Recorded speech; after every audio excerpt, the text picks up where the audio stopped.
Compared to a hard asset such as a 256-unit apartment building, a note is a fairly liquid asset.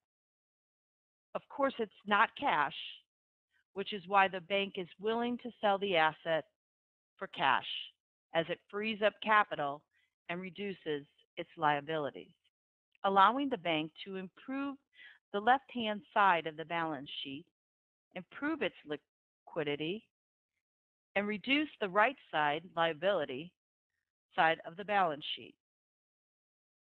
A lot of bank notes sold directly, not through the FDIC, are known as balance sheet cleanups.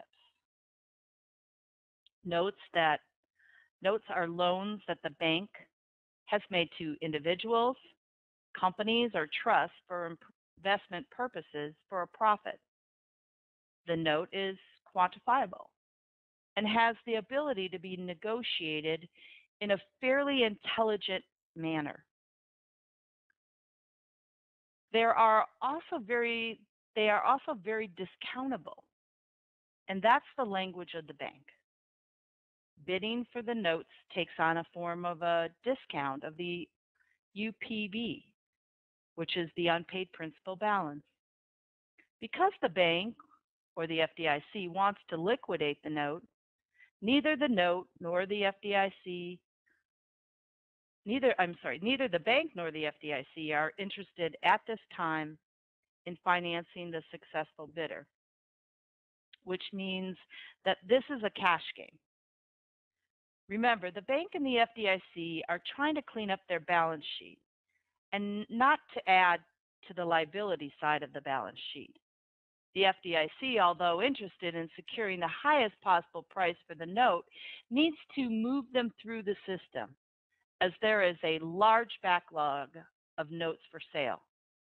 Unlike good deals on property, note buyers have little competition, and sophisticated note buyers have the advantage of bidding with firm maximum bids.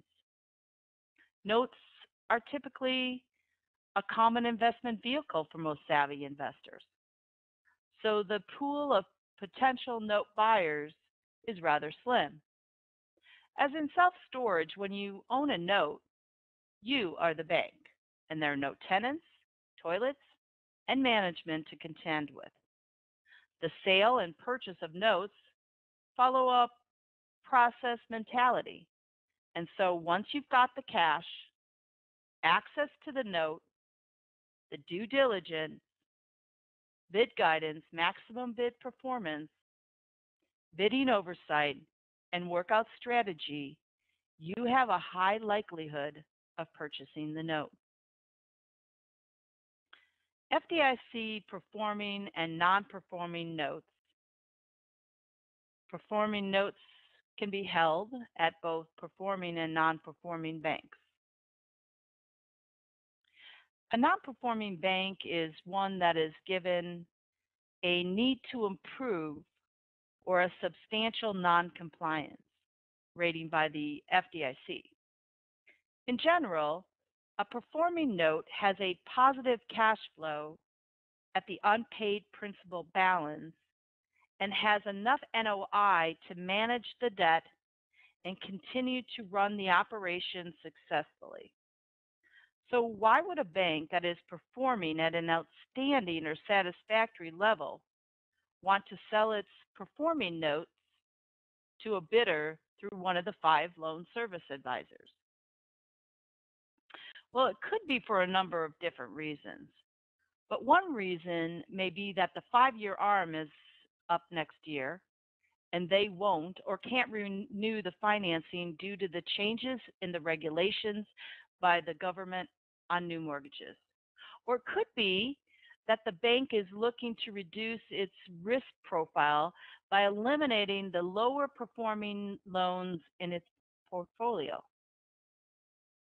Or it could be that a balance sheet decision made by its board of directors to get a certain financial ratio, such as a liquidity ratio or a current ratio, depending on the management projections of continuing operations or its forecasting models. After the spiraling down of all of the bank stock pricing on Wall Street last year and the first half of this year, just about all of the bank sector executive management have taken a very conservative approach to earnings and are wanting to tighten up their loan portfolios against changes in occupancy rates, rent rates, and business failures, and are fearful of continuing governmental legislation directed at the banking industry. As for non performing notes, these are generally in default for a number of reasons. They can be a performing note held by a non performing bank. These banks are in a rather desperate position, and the last thing they want to do is to have the FDIC come in, set up receivership, and shut them down. Or a non performing note may not have the reserve needed for debt repayment, thereby falling into a category called technical default. A technical default is a cautionary warning to bank executives and a reason to sell the note, to remove all the flags that it raises to bank regulators.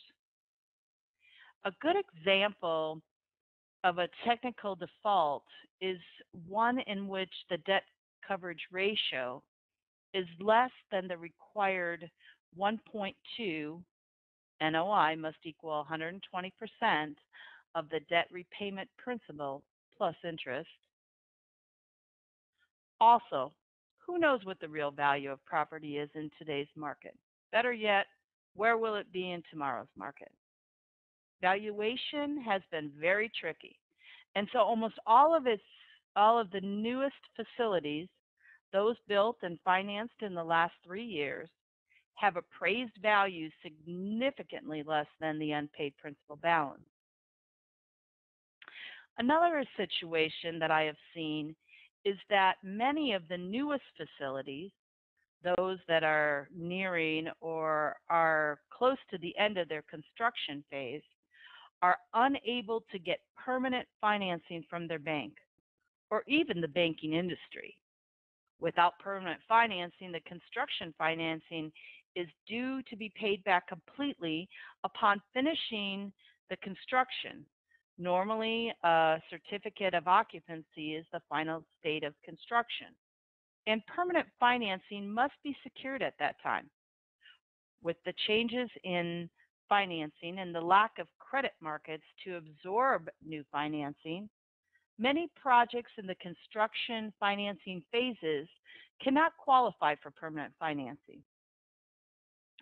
The money is just not there for permanent financing.